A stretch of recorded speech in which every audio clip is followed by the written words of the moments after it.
Hello friend, कशा आहात तुम्ही? तर आज मी बनवते आहे अंड्याचा पराठा.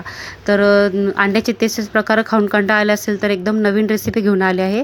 एकदम हेल्दी आणि बाहेरून कुरकुरीत आणि मधून छान मऊसूत असा पराठा बनवणार आहे. यासाठी कणिकेचा छोटासा गोळा घेतला आहे, कणिक, आणि पोळी लाटून घ्यायची आहे. जास्त जाडही नाही लाटायची आणि बारीकही नाही लाटायची. तसेच तव्यावर थोडेसे बटर किंवा तेल किंवा तूप टाकायचे. मी तर तेल टाकले आहे. तर पोळीला थोडेसे लावून घ्यायचे आणि पोळी तव्यावर टाकायची आहे. तर इथे तवा तुम्ही डोशाचा नाही घ्यायचा, साधा आपला पोळीचा तवा असेल तोच घ्यायचा. तर मी इथे 2 अंडे घेतले आहे बघा. तर आपल्याला अंड्याचे कोणतेही प्रकार करायचे असेल तर पहिले फेटूनच घ्यावं लागते. तर इथे पण फेटून घ्यायचे आहे. तर इथे 2 अंडे घेतले, बारीक चिरलेला कांदा घेतला, हिरवी मिरची घेतली आहे 2 बारीक चिरलेली, तसेच टोमॅटो घेतला आहे बारीक चिरलेला. तर चवीनुसार इथे मीठ टाकायचे आहे. जास्तही खारट नाही करायचे, थोडेसे चवीपुरतेच टाकायचे. तर छान फेटून घ्यायचे आहे.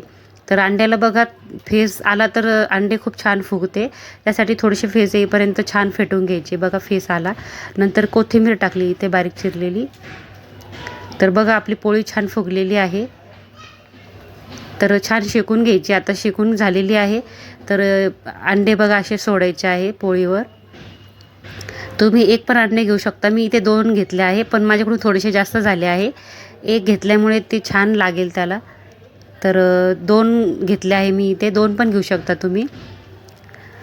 तर पसरून घ्यायचे आहे आणि कमी याच्यावर छान शेकून घ्यायची आहे पोळी. बघा असे सुरीच्या साहाय्याने किंवा चमच्याच्या साहाय्याने बघा असे काढून घ्यायचे आहे आणि पलटून घ्यायचे आहे पराठा.